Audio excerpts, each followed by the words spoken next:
وصحبه وبارك وسلم. Assalamu alaikum rahmatullah. So the last few weeks, we've been talking a lot about the aftermath of what transpires when Hamza radiallahu an and Umar radiallahu an become Muslim. We kind of gave a little bit of an insight last time also on like a storyline of what was happening in the backdrop, right? Like people were still living their lives. So I gave the example of the Prophet's daughter Zainab, who married Abul As, who becomes Muslim eventually when they're in Medina. People remember what we're talking about? Yeah. And so we want to kind of pick up now at this point where Umar radiallahu an, Hamza radiallahu an, they've gone with these Muslims and walked publicly, and they've prayed outside, right? Like in a very specific manner, demonstrating not just their presence passively, but in a very active mode, in a characteristic that is very much so a salient part of Islam as a religion. Like they're praying the way Muslims pray, which means that they're also not praying in the ways that the people of Mecca are praying, right? The significance here is something that you want to start to think out, like how experiences are conveyed in this Meccan society. Like if you remember when we talked about the people coming back from Abyssinia the first time, why did they come back? Does anybody remember? They had gone to Abyssinia and then they came back to Mecca. What brought them back to Mecca? Yeah. Wasn't there like a rumor that things were like flying back in Mecca? Yeah, right. What was the rumor in association with? Does anybody remember? What happened in Mecca that all these people came back thinking it was fine to be back in Mecca from Abyssinia?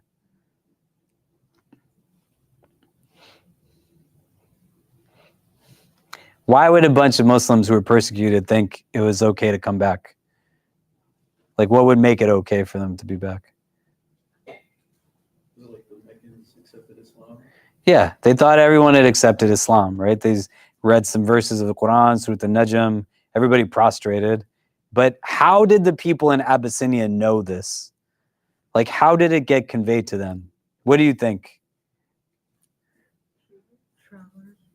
Yeah, right? Somebody had to tell somebody that people in Abyssinia, it wasn't like you just picked up the phone and called someone, but the nature of these things was such that experiences now were also traversing geographical distance because people were being made aware of what was happening. It's not all happening in a vacuum, like they live in a bubble in Mecca, right? But experiences are being kind of accounted and related. Do you know? So think about now these two individuals, Umar and Hamza radiallahu anhuma, and think about the experience that's taking place, that they are publicly praying in front of like people as a group, small, albeit because people are in Abyssinia for the most part, but nonetheless, this is happening, right?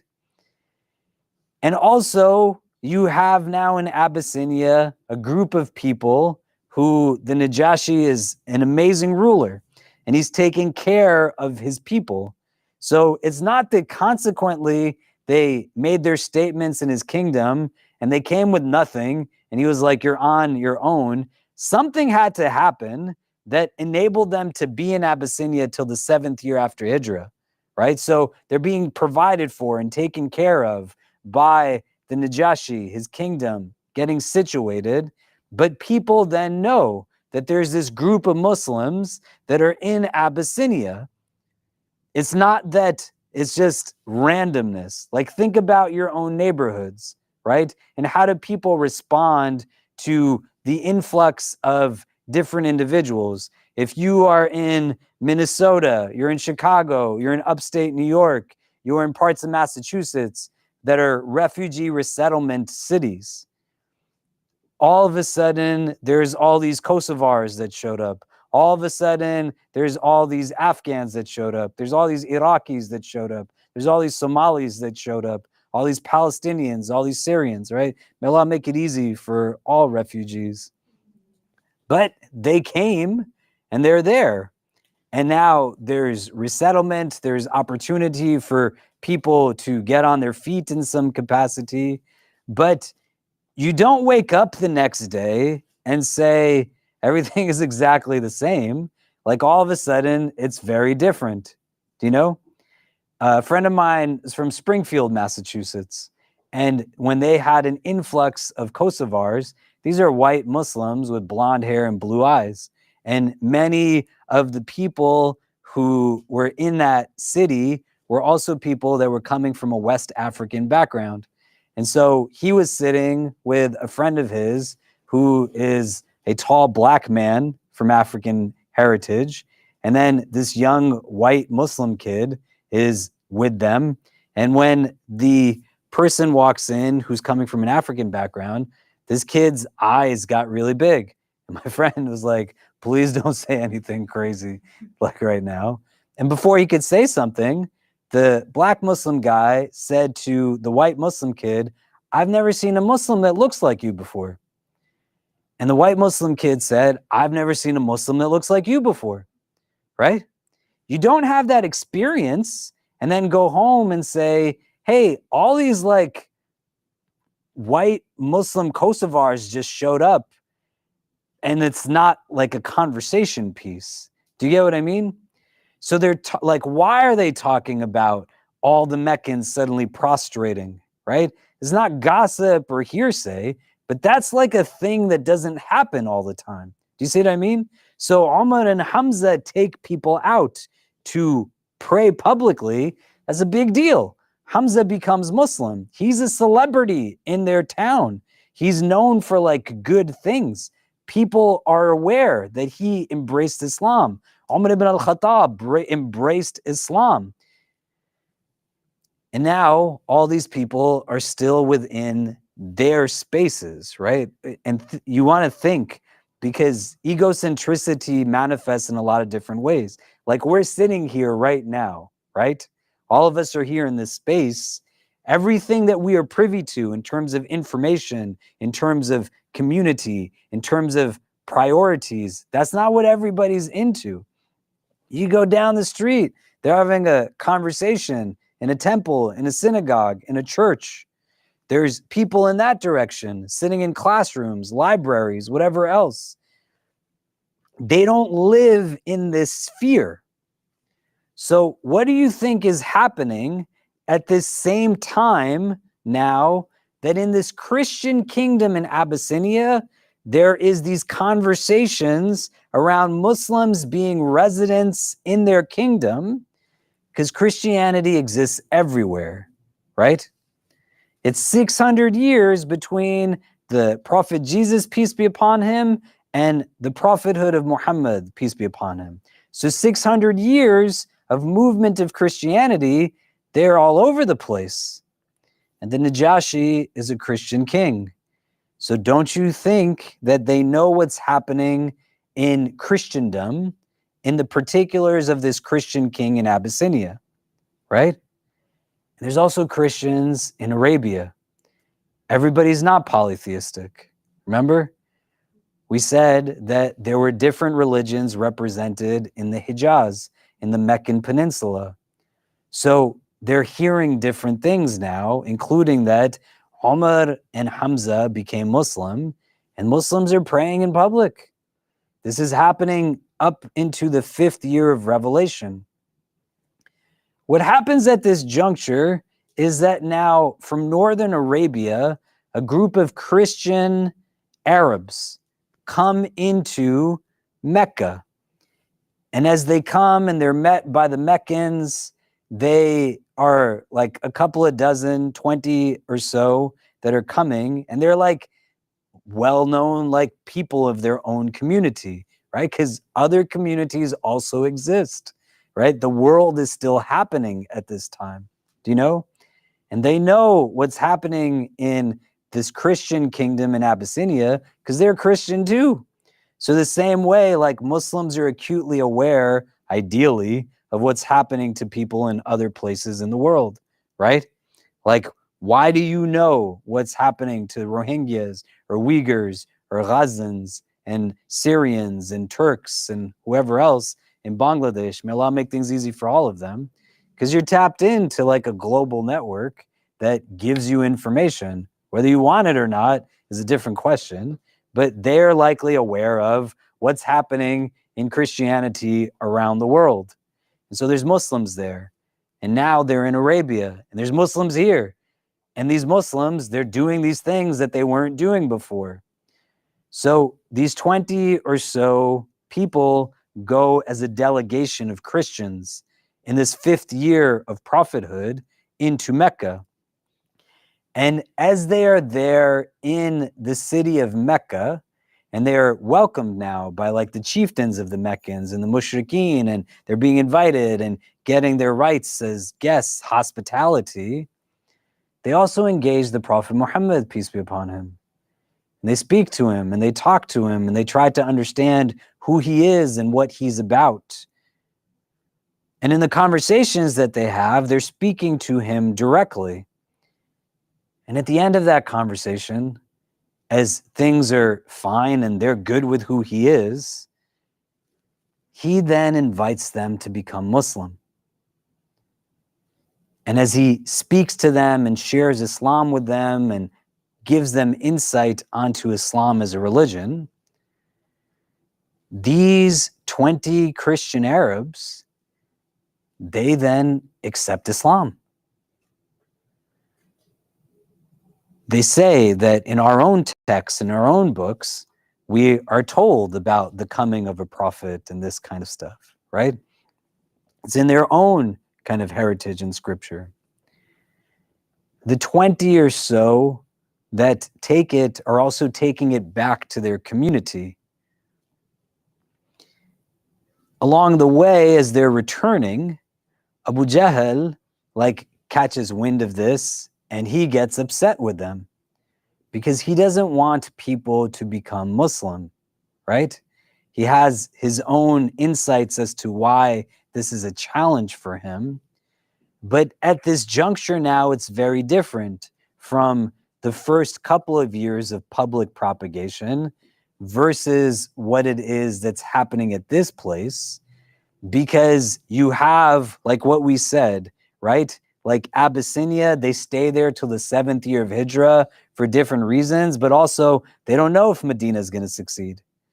But if there's 100 plus of them in Abyssinia establishing themselves, and they spend another 8 years of Meccan, as well as 7 years of Medinese, like revelation years in this place, they're having kids, they're getting situated, other people might be becoming Muslim, there's all kinds of stuff.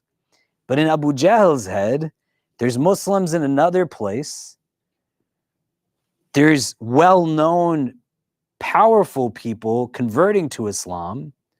There's individuals coming from different places outside of Mecca, right? The Prophet's companions are not all Qurayshi, but we know of people who are inside of Mecca, but there's also like Abu Dhar of the Ghafar tribe comes into Mecca because he hears about the Prophet. Salman al-Farsi, like he's Salman the Persian, he's coming from outside into the community. And now these 20 Christian Arabs from northern Arabia, they convert to Islam. Abu Jahl is dealing with the reality that this thing of Islam is not going away. And it's very different from what they were able to do in the first couple of years of public revelation, which is not the first few years of revelation. Remember, we said the first few years of revelation are done in secrecy, right? It's in private. And then there's the public calling, right? After 2-3 years, they're now calling people, and they've dealt now with the onslaught, the persecution, beatings, killings, all kinds of stuff. And today we're going to talk about the boycott that results. But here, he has to deal with this in this capacity, and others are becoming aware of it as well, that the experience of Islam and Muslims is now not just like a pain to these Meccans in Mecca, but Islam is starting to move directionally in different parts of the world, And people are becoming more aware of the existence of Islam, and it's creating normalcy around it as an actual viable communal religion. Do you get what I mean? It's now not just a bunch of people getting together that we have to hold down. Like, people are becoming Muslim, they're buying into the belief system, and it's going in different places. And as it extends into different places, that means that it's not easy to just block it out. If it was just a group of people situated in one area, there's now Muslims in Abyssinia, there's Muslims in Northern Arabia, there's Muslims who are Persian, there's Muslims who come from other tribes. And he's got to try to plan around this. And he's speaking to these people in a way that is very derogatory. Their response back to him is one that just has calmness and composure to it, right? We have in Surah Al-Furqan depictions of a group of people that are called the Ibad al-Rahman, right? May Allah make us from amongst them, the servants of Ar-Rahman, like the most merciful. And one of their depictions, it says, وَإِذَا خَاطَبَهُمُ الْجَاهِلُونَ قَالُوا سَلَامًا, that not if, but when, definitively, when people of ignorance speak to them, they respond just with peace. And that's what these people did. They're not rattled by Abu Jahl. And we're going to talk today a little bit about Abu Jahl, Abu Lahab, their nature, as to why they're not good leaders. They have terrible character. They're engaged constantly in modes of argumentation, speaking poorly to people, talk down to people. There's a difference, a key difference between someone who's just authoritative versus somebody who's a leader. There's no good characteristics that we're seeing in Abu Jahl. He has like immensely bad character. You see what I mean? But at this juncture now, there's things that we can extrapolate from some of this. These people come, the Prophet shares Islam with them, and they take Islam from him. So I'd like for us to do, just so we can kind of talk a little bit and get going in kind of reflecting on some of this, like, what are some of the things that we can take away from this now? This is the 5th year of revelation. We want to kind of reset to a broader, like, experience. There's Muslims in Abyssinia. These people are taking Islam to Northern Arabia. There's Islam in Mecca. There's Muslims coming from different kind of, there's people coming from outside of Mecca because they've heard of Islam. Like, what are some of the things that this contextualization brings up for us? Things that we can kind of extrapolate from it, because it's laying a foundation, right? We know what's going to happen. It's not a surprise. Medina is going to happen, right? Islam exists. Like, we're Muslim, alhamdulillah, 14 centuries later. How is this like giving us insight into what's to come? Like, what are some of the things that we can kind of take from this in relation to what's happening before? The persecution, you know, the kind of oppression that they're happening, but there's still growth. Do you see what I mean? Like, it's still moving and developing and establishing itself firmly. So if you just turn to the persons next to you, like, what's coming up so far in this discussion, and then we'll come back and discuss. But go ahead.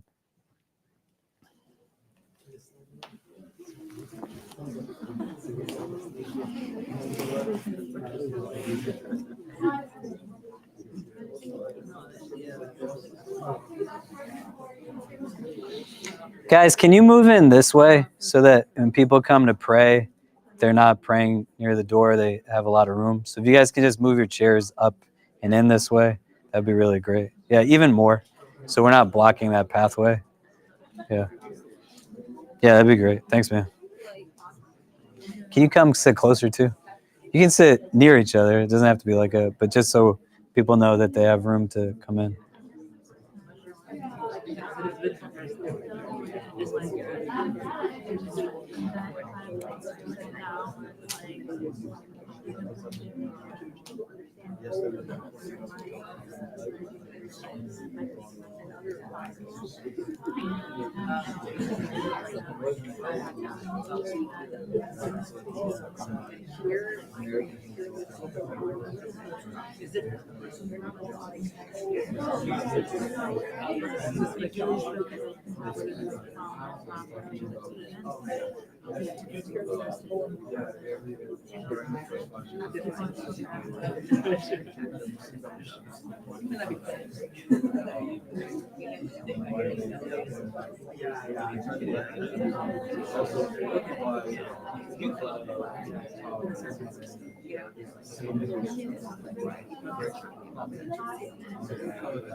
Okay, so what are we coming up with?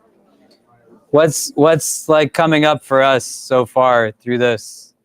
This delegation comes, they accept Islam, the Muslim community is kind of has growth, right? Like if we're looking at this from a quantifiable metric, they haven't been able to stop them. If anything, do you know they're like they've grown? Do you know? What are we discussing? What's coming up for people? Yeah. We kind of discussed the simpleness and directness of Islam.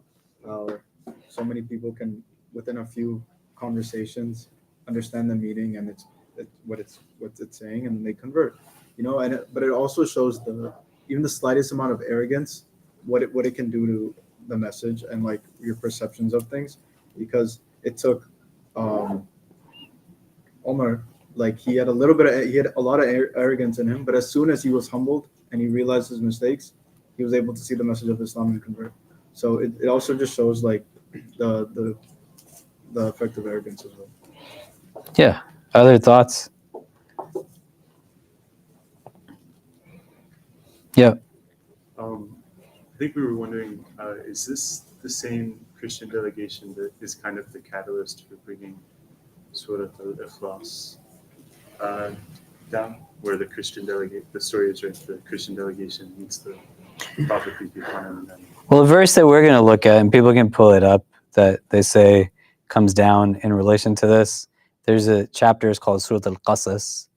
It's the 28th chapter of the Quran.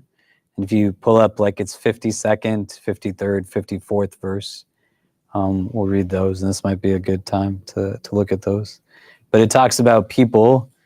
We'll pull it up and we can look at it. What was the verse? Like 52, 53, and 54, around those.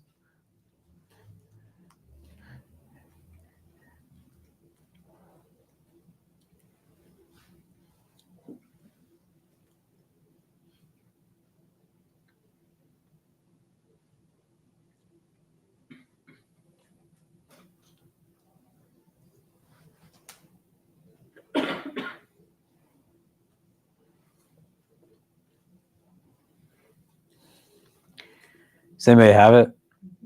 Can somebody read it? The translation Sure. from Ayah 52. Yep. So, as for those faithful to whom we had given the scripture before this Quran, they do believe in it. Ayah 53, when it is recited to them, they declare, we believe in it. This is definitely the truth from our Lord. We had already submitted even before this. Ayah 54, these believers will be given a double reward for their perseverance, responding to evil with good, and for donating from what we have provided for them. Ayah 55, when they hear slanderous talk, they turn away from it, saying, we are accountable for our deeds and you for yours. Peace is our only response to you. We want nothing to do with those who act ignorantly. Yeah, that's good. You can stop there. Okay. Does anybody want to read the Arabic for us? Or maybe want is the wrong word to use. Can somebody read the Arabic for us? 52 to 54, 55 also maybe.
Like he's practicing what he's preaching, and he's talking to a people that he also is informed of who they are.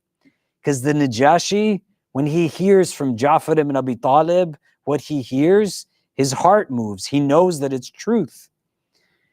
And when you're taking from a vessel that has conviction and sincerity, and then giving to someone whose heart has been primed to receive it, the Prophet also is in a place where he knows that like these are people who are going to listen to this message, and he's sharing with them that message. Do you see? And so the verses here in Surah Al-Qasas that give us an insight as to what it is that's going on, right? Those الذين آتيناهم الكتاب من قبله هم به يؤمنون, that they are those who they were given a kitab, like a text from before this one, right? So before it, the Quran, hum bihi, and in it, yu'minun, like they have iman, right? So it's giving an indication that they still have some presence of something in their heart. It's not categorically everybody who's other than us is just beyond any type of receipt of something. There's people you work with every day who actually would be very open to understanding why you practice this faith. The idea isn't that you have to hide it from them, but you see it as something that you enable yourself to find strength in, and you maneuver. Like, can you imagine what these people must be thinking?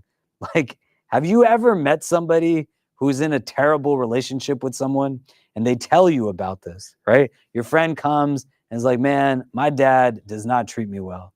You know, that girl that, you know, I met this, there's a student that was here who was going through a lot of stuff. He was really stressed out. Poor guy, it's not funny. And, you know, he's telling me about like how difficult things are. And I ask him, you know, and he says he doesn't like his father. Do you know? And I said, why don't you like your father? And he says he's always yelling at me and telling me I'm good for nothing. And I said, well, you know, why does he talk to you like this? He says he's a very angry person. I said, when did he start talking to you like this? He said, ever since we were little, he's talked to me and my sisters in this way. I said, if he's always talked to you like this, why does it bother you now? And he said, I just can't take it anymore. So I said, well, what's going on in the rest of your world? And he said, things are really great. I'm doing research with a professor, and I'm going to graduate with honors, and I have a part-time job. And I met this girl that I really like. And I said, well, that sounds like a lot of stuff all at once. And when he made himself vulnerable, more so to himself than me, he said, this professor is very demanding in the research that he wants me to do. And my part-time job, I used to do my homework, but now they make me do actual work, so I'm falling behind in class. And he said, this girl, I don't even know if she likes me, man. She just yells at me all the time, right? And then later on, like, I saw him with this person, and I was like, yeah, like, she yells at you, do you know? So when the Prophet meets Abu Jahl, like when these men meet Abu Jahl, and they talk to him in this way, he talks to them in this way, when they're going back to their place, like, what do you think they know of the strength of the Prophet, that this man for 5 years, 3 years have been persecuting you? Like, they're not able to deny the experience, right? It's one thing your friend comes and says, you know, like, this guy treats me poorly, and then you see how they treat them. You see what I mean? And reality can hit you in different ways. And at times it's not humorous, right? Like the number of people I've spoken to who know survivors of abuse, and they are belittling it. And then thereafter, like a young man I know who was not belittling in a demeaning way, he just couldn't understand it, right? He thought he got it. And then he was with somebody who was seeking sanctuary in his home, and they called the abusive person, and that person didn't know there was other people in the background. And this guy is like talking the way that no human should talk to another person. And the guy called me later. He was like, I've never heard a person talk to another person like this before. He was like, I have no idea that this is like what it was. And it gives you an insight. And it's like, that's what this woman is going home to, right? The Prophet is getting insight from these people that despite what this man does, he still teaches this message, right? It's a characteristic of the prophets. Do you see what I mean? Like whether things are going well or not, the Prophet Nuh alayhi salam does not have a lot of followers. It's not a metric of success, the quantity. It's how you stay committed to what God is asking you to do. Because they have this iman in God, this faith in God, the verse is saying here that when it is recited to them, وَإِذَا يُتْلَى عَلَيْهِمْ قَالُوا آمَنَّا, that when the tilawah is done to them, they say, we believe in it. Najashi, he hears this and he's moved to tears. The people in his court are moved to tears, right? And it's a reflective question. It cannot be a self-deprecating question, but a reflective question. How come when I hear it, it doesn't do the same thing to me? Like when I engage it as a text, it's recited to me, it doesn't have the same impact back to me.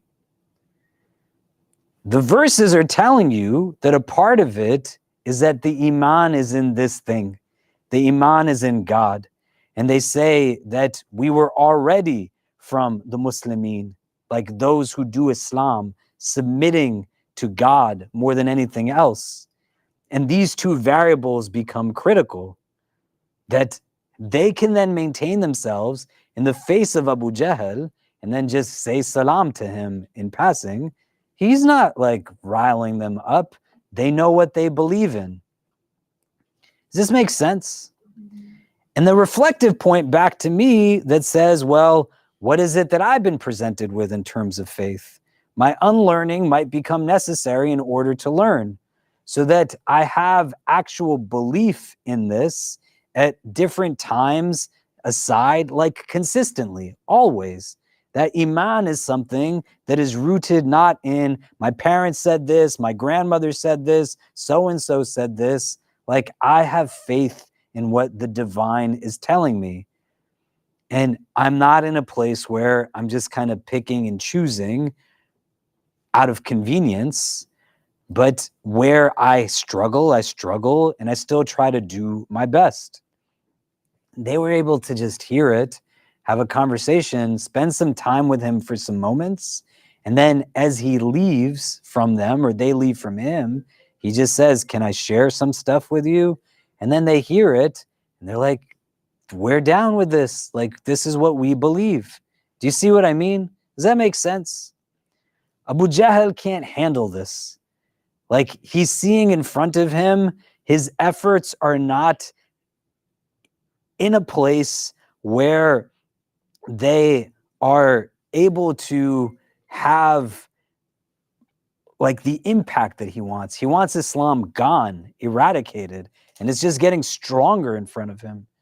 And he's seeing like through frustrations and all kinds of measures that like it's just not working. There's more of them. Famous celebrities in our community are converting. The powerful are converting. The strong are converting. We can't keep them from praying. These other tribes are coming and their leaders are converting, which means likely more people in their clans will become Muslim, right? He's like, what do we do here? This juncture sets for us now in this 5th year of Nubuwah, like where Islam is positioned more broadly. It's not just in Mecca, there's Muslims in other places as well. And that creates a variable that allows for them to do certain things a little bit differently, because they're not like the only ones. Do you know?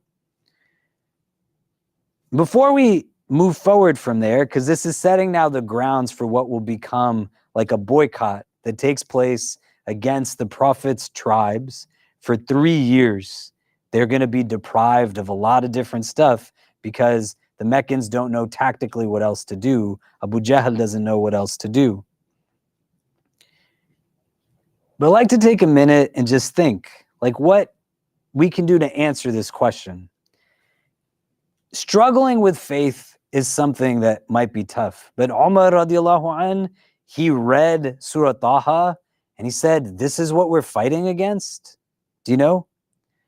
Surah Najm, when it's revealed and everyone prostrates and the Abyssinian delegation comes back thinking everybody became Muslim, the words have impact. The Quran has impact. The message has impact. That's what they're buying into, not a sociological identity variable. I'm not Muslim because mom and dad are Muslim or grandpa was Muslim. They're buying into the conviction of this. They're buying into what it actually teaches. And these people come from Northern Arabia. They just hear one sitting with the Prophet. And then they're like, yeah, this is it. We believe in this. What gets in the way for us? Because we want to have spiritual goals and aspirations too, right? May Allah give us sound hearts and sound iman.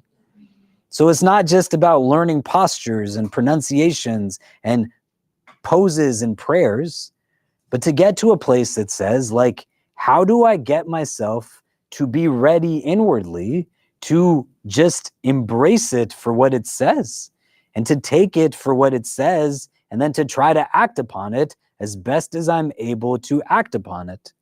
Like, what did these people have that we want to then read their experiences and say, that's the kind of Muslim I want to be, right?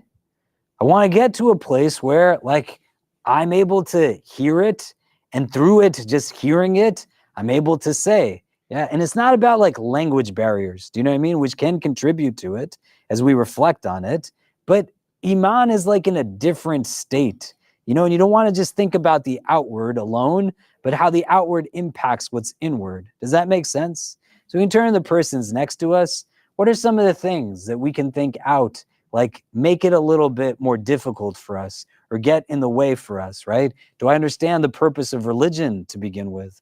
Like, do I understand the purpose of faith to begin with, right? The position of these things within my life, like, what does that mean? But how, like, what do they have through our understanding from these verses of Surah Al-Qasas, right? Allah is just telling us about them, you know? They already believed in what came before. So having like what's extended from that, they're able to like buy into it. We were already Muslim, right? Like they're submitting to this already. So it's not going to be hard. Like, what am I submitting to, right? What's keeping me from hearing it in this way? Does the question make sense? So if you can turn to the persons next to us, like what contributes to that as we process these things and engage in them? And then we can come back and kind of discuss a bit. But go ahead.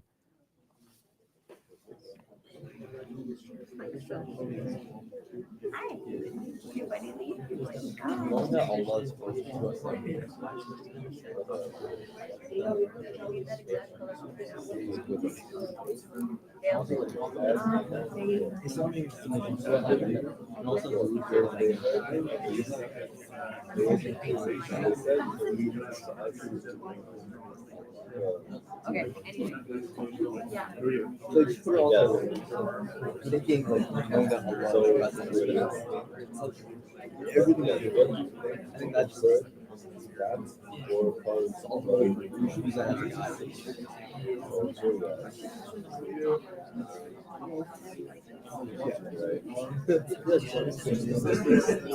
What does it mean?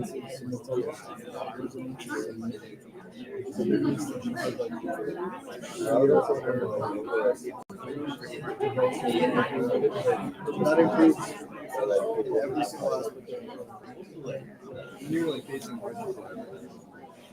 it's like it's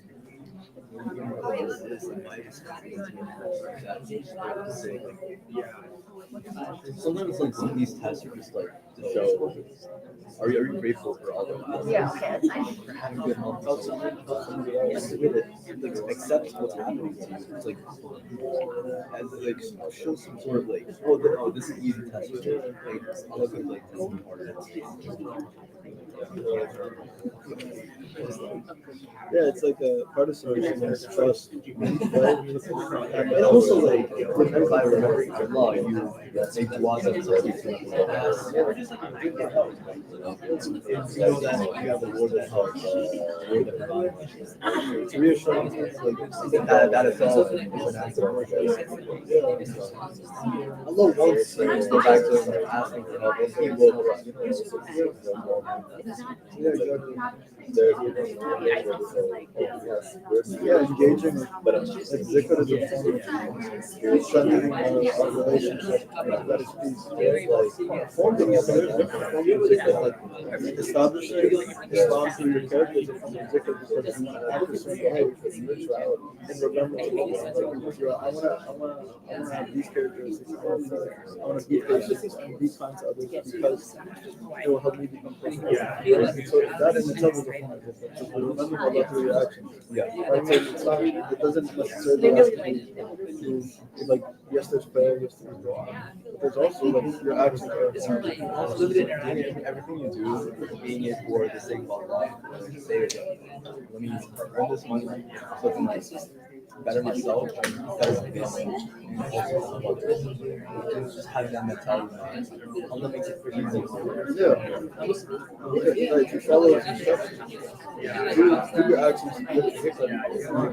Like, it's like I can perform it. Yeah. Who follows that is zikr in itself. That's good. Yeah, put baraka in your time, your effort.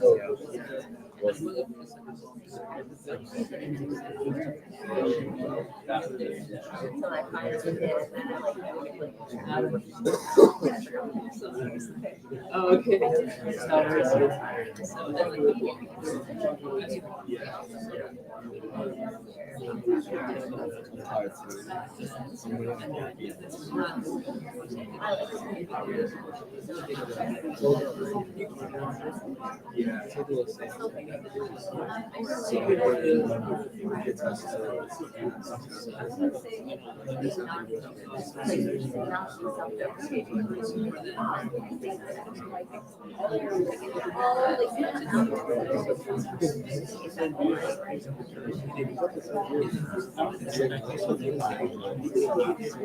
Okay, so what are some of the things do we think like make it a little bit more difficult? Do you know? Like they're literally Muslim now for moments, not a long period of time. And then Abu Jahl comes, is in their face, speaking down to them, condescending. And there's like, you can think whatever you want to about us. We're still just going to do what we know is right to do. Do you know? Like, we should want that kind of confidence in our ability to not seek validation from those who are purposely trying to hold us down. Do you know what I mean? How do we get to this place? Like, what are some of the things that keep us from being able to do that? What did we discuss? Yeah. Well, kind of something like that. One thing we kind of were talking about in the meeting were like being born Muslim versus converting a Muslim, being a convert. So I think when you're a convert, we're saying like that person's making like a very mindful decision and they're very, I don't want to say like connected. Whereas I think in contrast, like when you're born, it's definitely easier to feel disconnected in a way. That's kind of like what I was thinking. But going back, I think something that prevents us, like that prevents from going, like staying strong is like being connected. Yeah. Okay. Yeah. What else? I think like comparative like it's subjective. Do you know what I mean? And terminologies are important to understand. People can feel disconnected in a lot of different ways, but here it's like, what's the primary route towards Iman to begin with? A lot of people who are born into Islam, like they're not given Iman instructionally before they're given Islam, like practically and ritualistically. Do you know? So faith is not preceding it. For a lot of converts too, they're only given by Muslims what Muslims possess in the first place. And a lot of converts are just given rules before they're given religion. Do you know? That's like a really tough experience also, because generalization I'm comfortable making for both people born into Islam as well as converting into it, doesn't end up being about God, right? And for some people who like explore the religion and they find a connection to its robust theology and feel empowered, after they become Muslim, it stops being about God because people are not really Muslim in relation to God, you know, and that's not a knock on anybody, but like how can you be Muslim and not center God? Do you know what I mean? Or grow up with Islam and nobody teaches you to celebrate God. And you fundamentally are like you're worshiping dunya, right? You're worshiping dollars. You're worshiping like culture that goes against religion. What will people say takes precedent. It's not to be clever, but it's actual, right? Over what would God say? Or like, what will I say to God when I stand in front of him? Do you see what I mean? And so, yeah, like how can you feel connected to something that you don't know or no one has really given you an insight on, right? What else? What else did we discuss? And that's where these people did. They were given already a socialization that brought them close to the divine, right? They already believed in what was given to them before. So it's the process is not hard because they had iman in something already. Do you see what I mean? What else did we discuss? Like what makes it difficult? What gets in the way?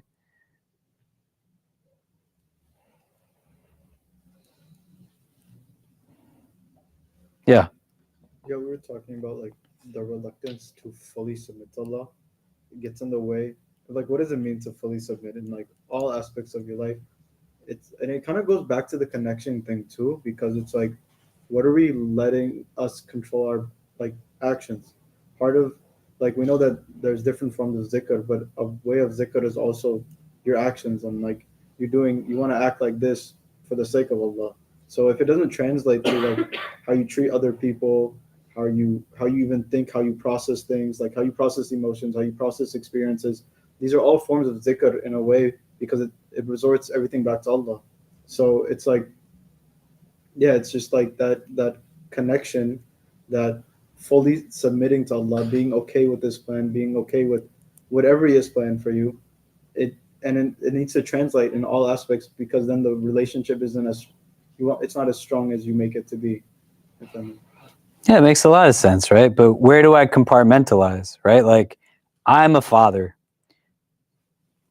How am I a Muslim as a dad? You know, and this like I don't like speaking in generalizations, but we're a lot of people, so I'll throw out generalizations, right? How many parents do you know that engage their children in terms of like, why don't you listen to me?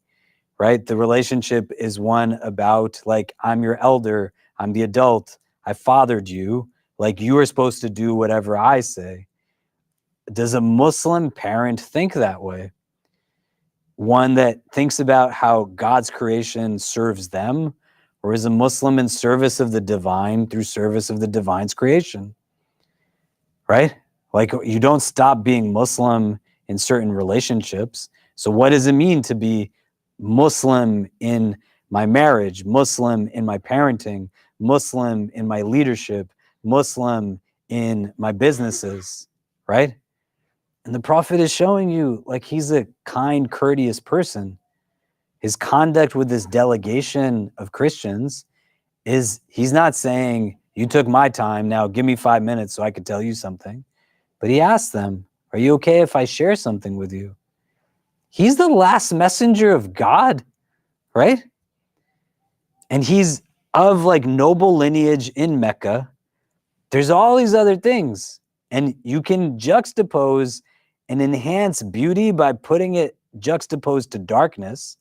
Abu Jahl is telling them that they're ignorant because of what they're doing. He's got no courtesy or decorum. You see what I mean? Being Muslim is not just I come and I pray and then I leave and I'm something else. Like you can be Muslim in this room, but you got to be Muslim out there too. And what does that look like? And you can't do that if you confine Islam to just like, what do I dress and what do I eat and how do I bow and prostrate and kneel? Those are definitely parts to it, but not absolutely the only parts to it. This guy named Nate just took his shahada. Make dua for him. Allah grant him ease through this religion, right? If he came in here with you, like, what would you tell him Islam is? You know? Do you see what I mean? Right? Does that make sense? And you know it's skewed, because when you make dua, you get upset that the dua is not answered. So dua to me is that God is a birthday cake and I can just make a wish and get whatever I want, right? That's not iman in Allah. But somebody gave you dua, but didn't give it to you completely because they didn't tell you who are you making dua to, and what is your relation to the one you're making dua to. You are abd and Allah is Rabb, not vice versa, right? And they're content with that. Like, God is my creator. He is the one that provides for me and gives to me. Your boss is not the means of your risk. Your risk is written for you. So why do you do haram things to get it? And it's not just about weapons manufacturing and engagement in riba and like selling alcohol or pork, right? May Allah protect us from these things. But to justify gaining that sustenance and foregoing the fara'id, like, how does that make sense? Well, I'm not Muslim at work. Then what are you?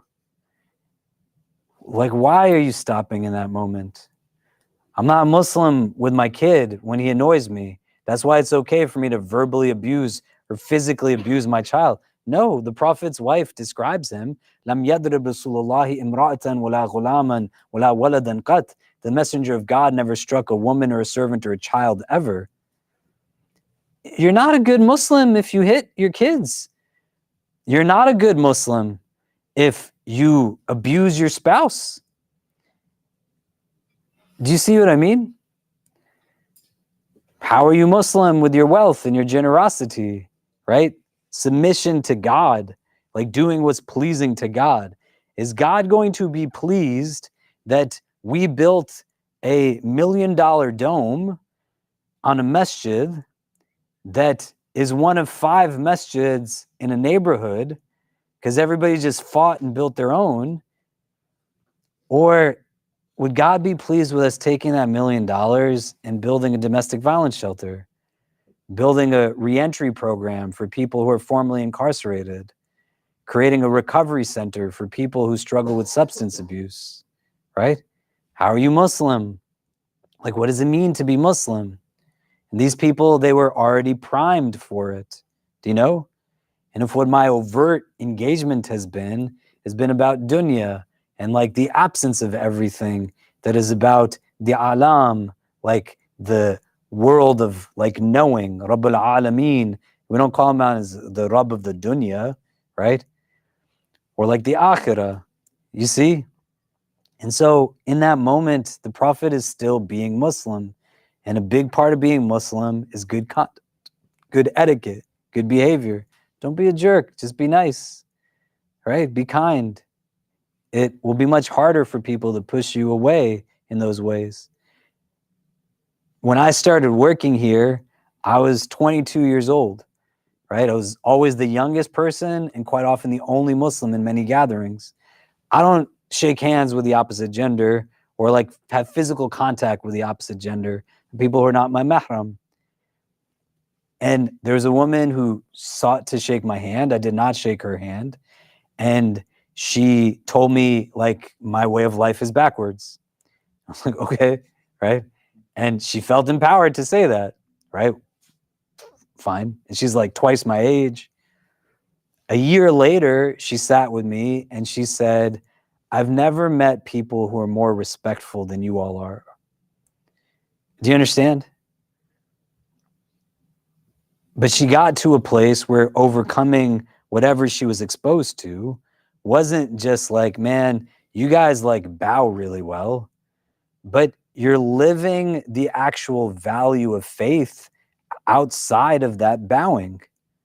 And you treat people based off of who you are and who you want to be and who your teacher is, alayhi salam, not based off of who they are. And hearts have capacity to change. Do you get what I mean? Including my own. So when I read something like this, I want to ask myself, why don't I believe in this? When I was in my teens and I'm reading the Quran, like literally reading it, and I'm reading these stories and reading these hadith, I had to be honest to myself and say, I don't believe in the same God that they believe in. Their God gives them strength. My God makes me walk on eggshells. Where's the disconnect?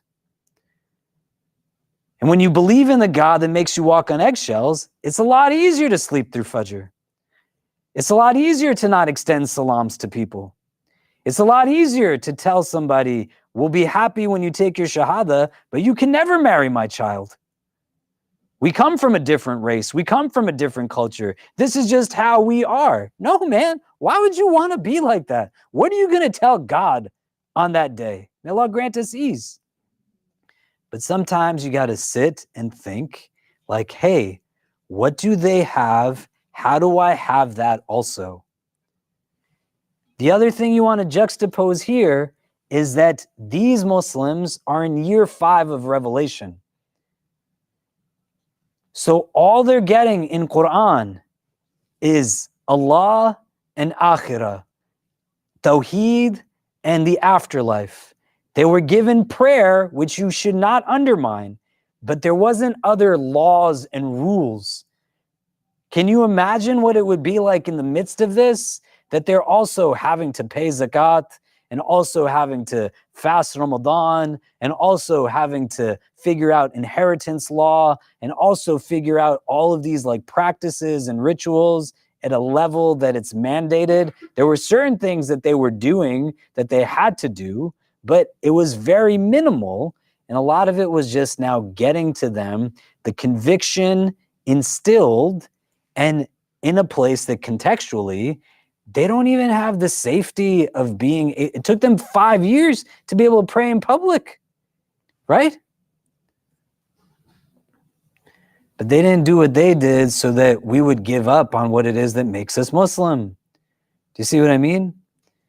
So what goes into it? This other point that we want to think about here is my ability to submit fully to Allah can only come through realization of that submission, but it's a submission that can only be full when there's not submission to anything else. Does that make sense?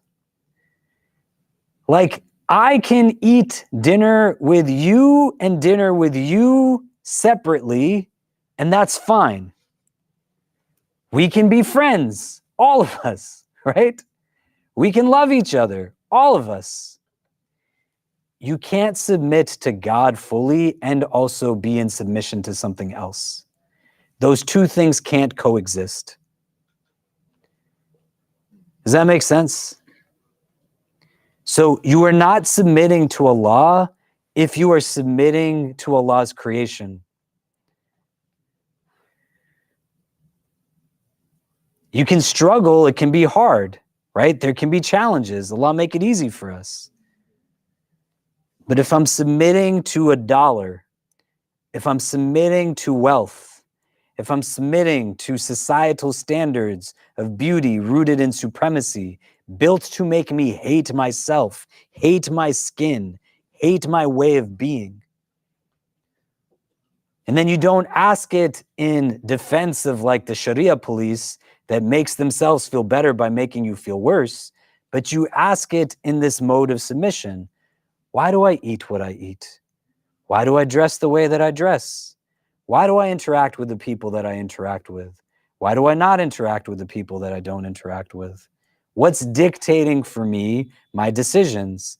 And what is it that I'm in submission to?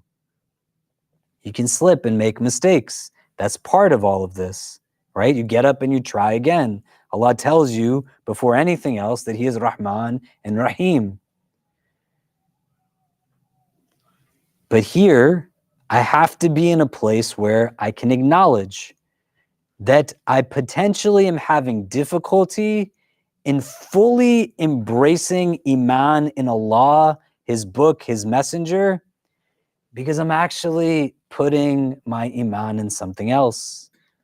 I believe that I'm only good if I'm married. Where does it say that in the Quran? Where? Can we be lonely? Can we feel like what humans should feel, absent of companionship? Yes.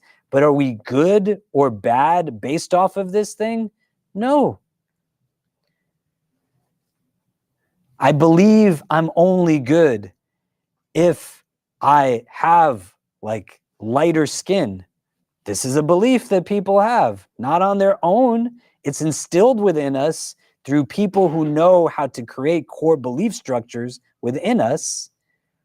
It's hard to have a full belief in Al-Musawwir, the one who fashioned all of us, if I have detest for myself, and then inevitably I have detest for others based off of the shade of their skin color. The submission that I submit to might not be willful also. It might be instilled within me. But you want to spend some time when you're ready to do it, to contemplate and reflect, not self-deprecate. What am I actually a worshiper of? What am I submitting to? Do you see? What I'd like for us to do, not to make us uncomfortably vulnerable, but just to have a conversation, not in I statements, but what are some of the things that you could potentially submit to in the world you live in right now? So you have wakefulness and awareness of it preemptively. A lot of us are stuck in things. We don't even know we're stuck in them. We're immersed in things, and we don't even know that's the reality we're immersed in. You live in a world that teaches you to look at yourself and not for yourself, and you believe that your goodness is attached to the acquisitions of things that fundamentally create hierarchy and stratification that our religion tells us to break down, not build up and give life to. Do you know? Why do I believe that I'm better than a homeless person? Why? Why do I believe that I'm better than somebody who comes out of prison? Why do I believe that a teacher is lesser in a job than a doctor? Why? My kids spend hours in a year in a medical office, and they spend the equivalent of months in a classroom with a teacher. Like, why? Do you get what I mean? So you take a few minutes, turn to the persons next to you. What are the things that one could potentially be submissive to? What could somebody actually be a worshiper of that gets in the way from fully submitting to Allah? Does that make sense? We can talk about that for a bit, and then we'll come back and discuss. But go ahead.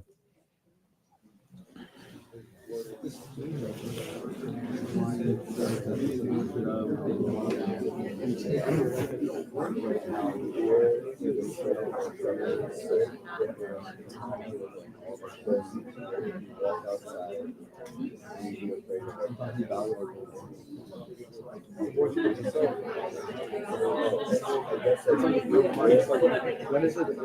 It's this thing like when you're like I struggle with this. Like my role in my sister. I was like, why do I have this responsibility as a kid, as a son? I know it's a lot of a lot of Western like what procedure for why is your family so control? This is just right. And I kind of started resenting people because of all these distractions. I realized that it's selfish because it's it's like not accepting part of submitting to Allah is understanding noticing having a family is something that is a blessing. So once but it was like something I struggled with. Like I wanted to be like, hey, it's just like come on, like why can't I just I'll go out on the weekend with my friends, and my friends, you gotta come home, or like, why are you out so late? Listen, And then I'm like, I'm in college, like, come on, like, I don't even live on campus, like, this is good. But then it's like, yo, they care about what I could be doing something at home. Maybe my brother, maybe it's like maybe I could be doing something that's going to get me wrong. And it's a blessing to be around. It's like at that point, it's like, what am I worshiping? So like my own, like what I want, the ego. It's just like I don't deserve to have these pressures on me. You know? It's like who am I to have these pressures on me?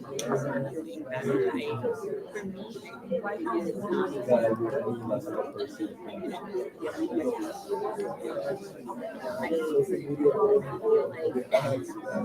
it's like what productivity. It's like what is defining your worship to social media? Worship to like perception.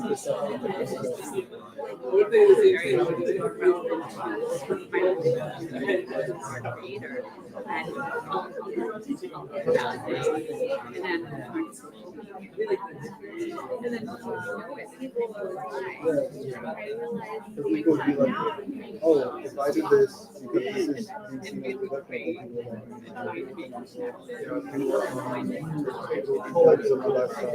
it's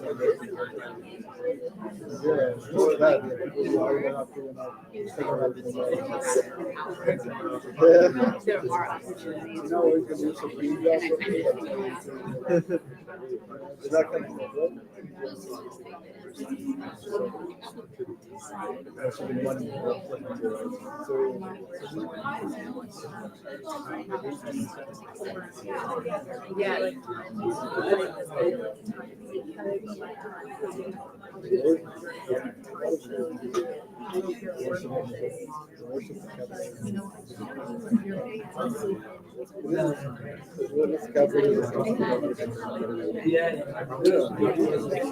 well, they didn't work enough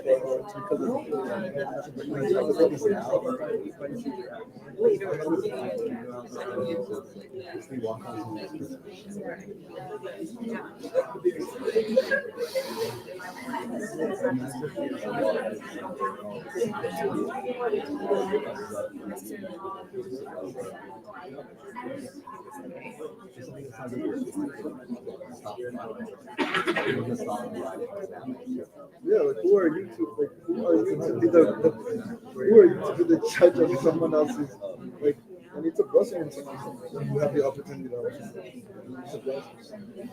Again, worship is also like because of who we are. Right? That's not transaction. Okay. So what are some of the things? Like what could somebody be potentially a worshiper of? Yeah, go ahead. Shh. We can get everyone to come back. Yeah. Go ahead. You want to say again? Just unhealthy ego and constantly seeking external validation and attention. So through social media or through accomplishments, because they have like a core worthiness wound because of whatever system of oppression. Also just anger and fear, which also stem out of the ego or unhealthy ego, and money and power. Yeah, right. Those are all things that one could be a worshiper of, right? May Allah make it easy for us. What else? What else could you be a worshiper of? It's like submit to, subservient to, right? What else did we discuss? Yeah. Something that we talked about was like time, because maybe like if you're working all day and then you get home, you want to have like time for yourself, and maybe like reading the Quran or like praying Isha or Maghrib or whatever doesn't necessarily feel like time for yourself, but like spending 3 hours on TikTok does. Or like if I want to stay up later because I want time for myself, and then I'm maybe making it such that like I'm gonna miss Fajr in the morning because I'm like not getting enough sleep or something like that. Yeah, great. Other thoughts? Yeah. When it's like when you it's like let's say you're attached to a sin or like a specific type of haram, you basically center your whole Islam and you basically put like a label on yourself where it's like I have to pray because I do this sin, I do this haram over and over and over again. And like I know like in different halakas you did mention where it's like, you know, some people where they sell like, you know, something like weed or whatever on the street, and it's to like, you know, feed their kids or whatever, or like when people are in drastic situations or when they went through whatever trauma that they went through in the past or whatever reason that they do it. You know, it's kind of like they just have. It's kind of like where it's like sometimes we have this feeling where it's like we are so afraid where it's like we have to like consistently, I guess, like well, not like consistently repent, but like consistently like I guess beat ourselves up, in that aspect. So. Yeah. So it's really easy to become submissive to one's thoughts. It's really easy to be in a place where like you feel your feelings in an unhealthy way. And they can be things that we become submissive to, do you know? But somebody's got to be thinking the thought. So you're bigger than the thought. Just like somebody's got to feel the feeling. Who's feeling the feeling? If it's not you, like it's a part of you and you are bigger than it then, do you know? But this willful capacity to wake up every day and say, like, what am I a worshiper of today? What am I submitting myself to today? Like, why do I do what I do? Not in an empty rhetorical way. You want to take some time at some point when, again, it's contemplative and you sit and you think, like, what am I also submitting to? And it's taking up room in my heart. That's making it hard for me to receive what it is that I know is of benefit for me. Not external obstacles that make it difficult, that we don't necessarily have control over, and things that become nuanced to the specifics of our situation. But the generic understanding of myself that says, have I even ever asked myself, am I an abd of Allah? Versus am I engaged in the ubudiyah of some part of God's creation?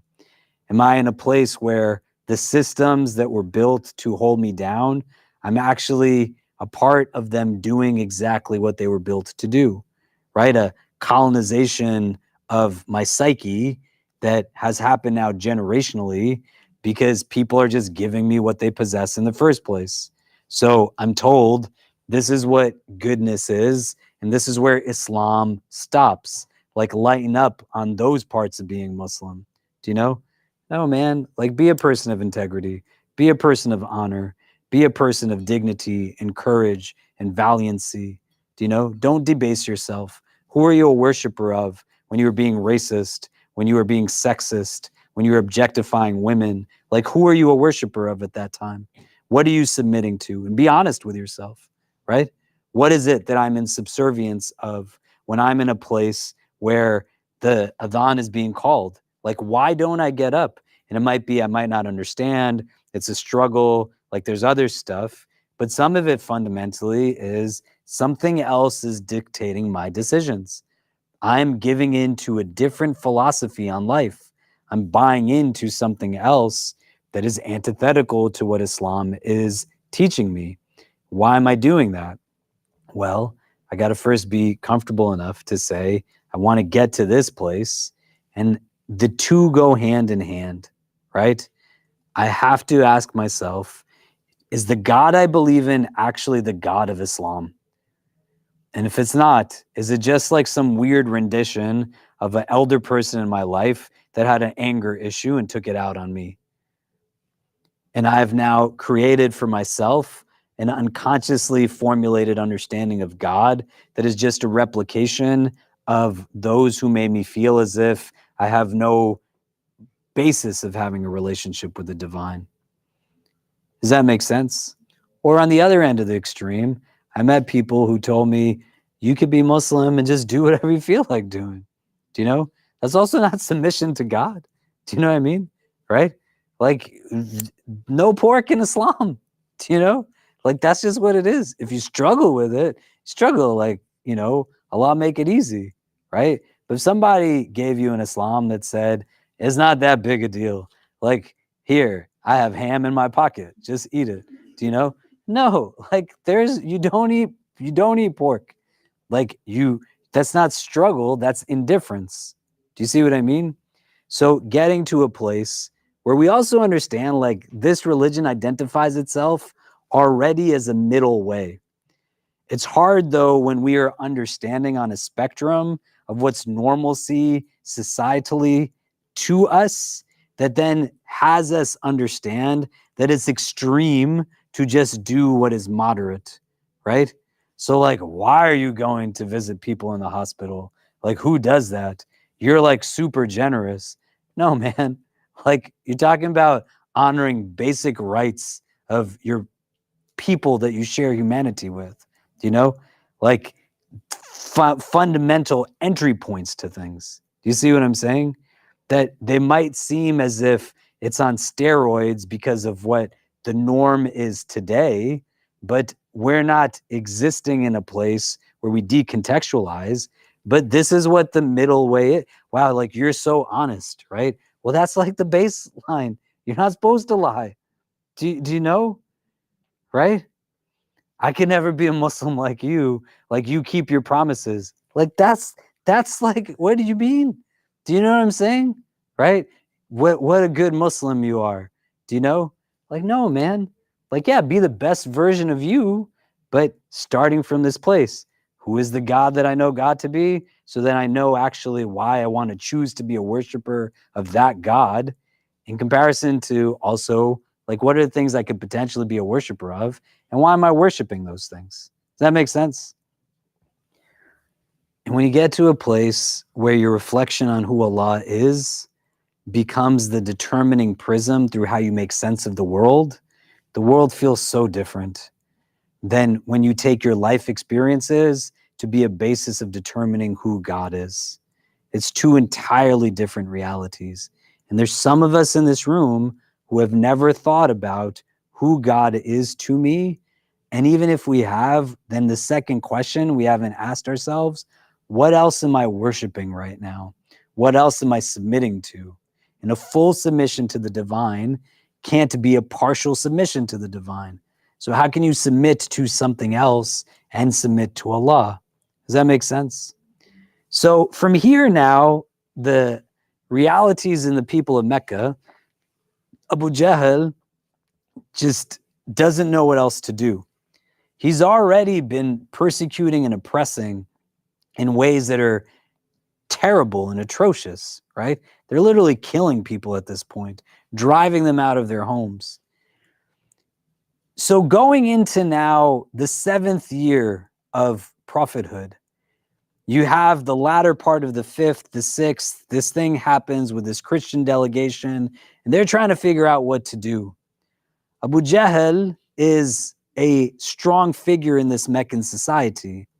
He brings now together leaders from their community and tells them it's time for us to just kill Muhammad. That's all that has to happen. And he says, we are going to go and tell his people, like, give him to us. They'll say, we'll offer them like blood money in return. We'll tell them that it's not going to be one of us from Quraysh who actually murders him. Somebody else will, because these are still like their societal rules that they follow, right? Abu Talib, when he hears that this is what's taking place, he gets his people together. Abu Talib is the uncle of the Prophet of God, alayhi salam. So you have the Banu Hashim, the Banu Abdul Muttalib, right? Like these are sub-clans to this broader Qurayshi experience. And the immediate relatives of the Prophet are brought together, and they're in a place now where they have a determination that says, we can't let them hurt the Prophet. The people who are Muslim and the people who are not Muslim are saying this. Their lineage ties give them an understanding. And Abu Talib gives them this insight. You don't have to agree with him, but you know he's from us and you have an adoration for him. So there's some people out of their love for the Prophet, there's some people out of love for the custom, there's some people because of their iman in Islam, but they all together make a determination that they're going to do what they can to protect the Prophet. They leave from the city of Mecca and they go to a valley at the outskirts of the city that is under the ownership of Abu Talib. But you want to remember, Abu Talib is not a rich man, right? How does Ali radiallahu anh end up in the Prophet and Khadija's home? Because Abu Talib doesn't have a lot of money. So it's not like they're going to this kind of place at the outskirts that has so much for them in abundance. Abu Talib is not like a wealthy person. Their entire clan moves in this direction to go to this place. That's their response to, we're going to ask you to hand us over Muhammad to kill him. And so Abu Jahl now tells his people, if this is what they're going to do, then we are cutting off all ties with them. No talking to them, no trade with them, no transactions with them, no marrying into their tribe. Everything is cut off. You don't bring them food, you don't bring them water. It's a boycott in the truest sense of the word. This happens over the period of 2 to 3 years that they're engaged in this. Children are starving.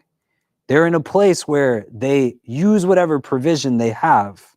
There's some people from the Quraysh who, out of just their sense of compassion, and they share lineage with some of these people, they're their relatives, they're friends, right? There's not a million people in Mecca. Like, people know what's going on. And it's not just Muslims, remember, it's everybody who is in the immediate relation to the Prophet, people who are not Muslim as well. They're trying to get them to be coerced through this boycott, and they're not backing down and giving the Prophet up to these people. There's hadith where Bilal radiallahu anh narrates that, like, they're eating so little that when they're going to the bathrooms, for example, he's saying the droppings are like the droppings of goats. Do you know?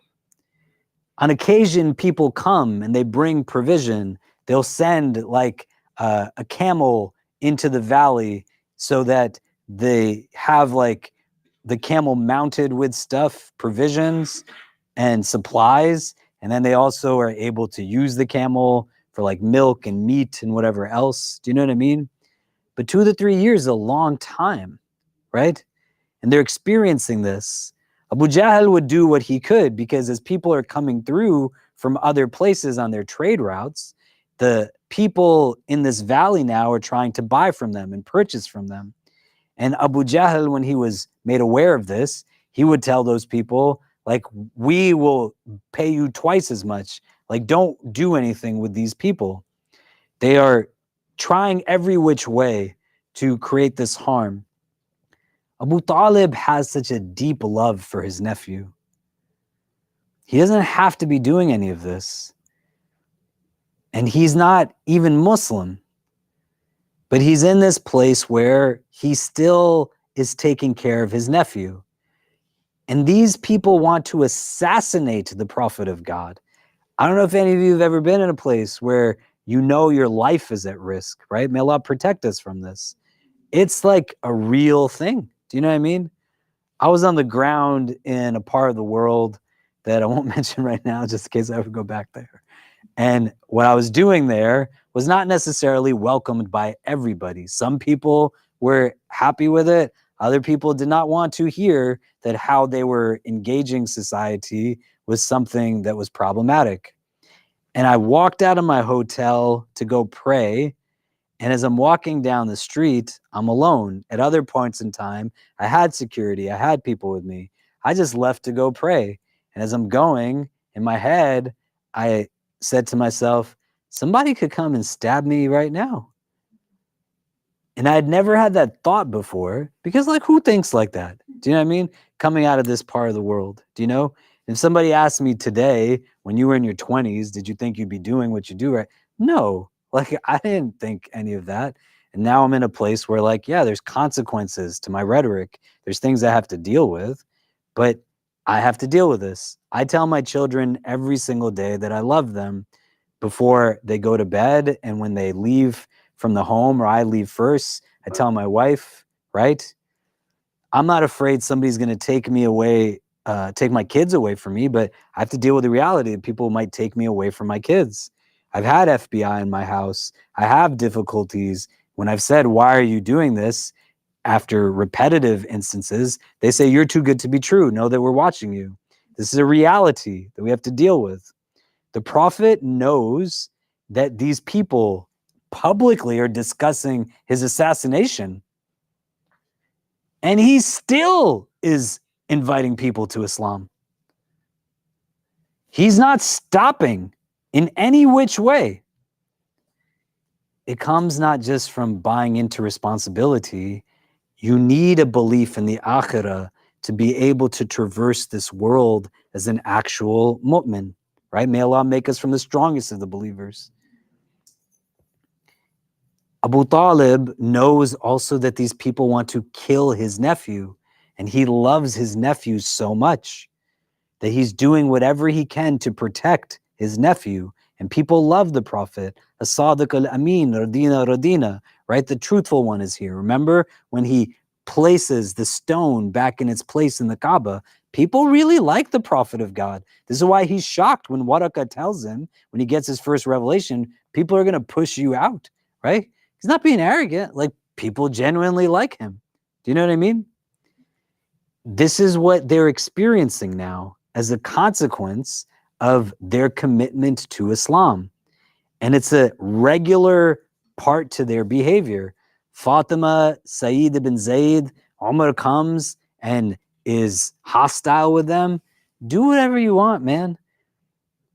I know this is what is right. This is what is true. You can't get there if you're in submission to something else. Like, you can't. And then when you taste that kind of sweetness to have a conviction in something, it removes like certain types of anxieties and fears because you have a proximity to the divine. Ala inna awliya Allahi la khawfun alayhim wa la hum yahzanun. That indeed those who are the close friends of Allah, la khawfun alayhim, upon them is no khawf, no fear, wa la hum yahzanun, and they're not from amongst those who have grief and sorrow. May Allah make us from amongst them, right? A grief that anchors you to a past you can't change, or a fear and anxiety of a future that hasn't transpired yet. You know everything's in Allah's hands, right? So he's just trying to do what he can, knowing that the most powerful people of his city are plotting to assassinate him. Assassinate his nephew, assassinate his relative. And they're still like going strong and doing what they're able to do. We're going to pick up next time around this boycott and some of what transpires that breaks the boycott. But you want to understand consequentially, it lays the foundation now for some of the things that we're going to see take place in terms of people's health, in terms of like loss that's experienced. 3 years of a boycott has deep impact on the population that's being marginalized, that was already heavily persecuted. They're being starved. They don't have access to water. You're witnessing your children being mistreated, losing certain things, right? And major things that happen thereafter, we're going to see the passing of Abu Talib, the passing of Khadija, the visit to Taif, right? The experience of Isra and Mi'raj, like what's laying a foundation for a movement to Medina. And what keeps the Prophet going, in addition to his iman in Allah, is that he loves his people. He has such a deep love for people. And at no point in these 23 years does he take a pause and stop ever. That's what love can give you as a fuel and an energy, right? May Allah make us those who feel loved and never let any one of us feel unloved. And so here, experientially, like going through this for 2 or 3 years, it's formulating other things in his mind. Abu Talib, he is in a place where he's trying to avoid warfare and conflict as a result of what's taking place.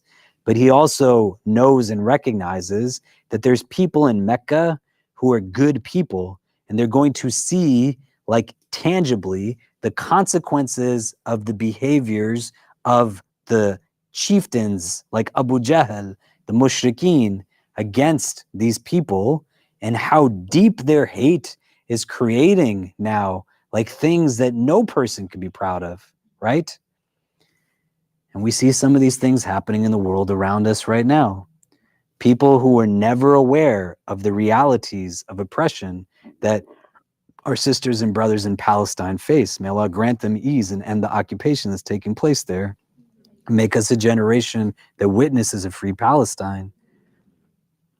When you have these types of realities, like children are starving in this boycott, Allah in his wisdom creates like Emmett Till type moments for people to be awakened to certain realities. And that's in his wisdom, whether we understand it or not.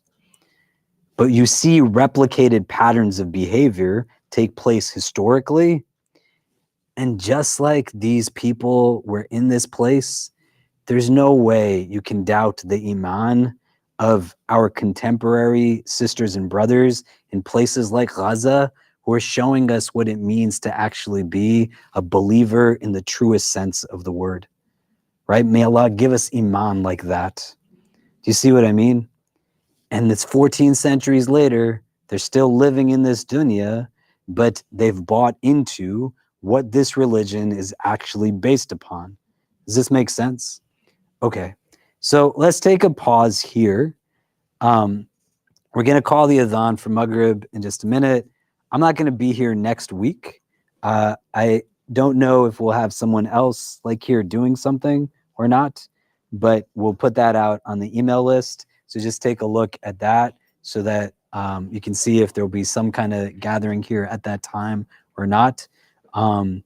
And if people have ideas on things that we could be doing in that window too, either relevant to this or something else, please let me know. And if we don't meet next week, we'll meet the Wednesday after. But just look at our email list for information on that, inshallah.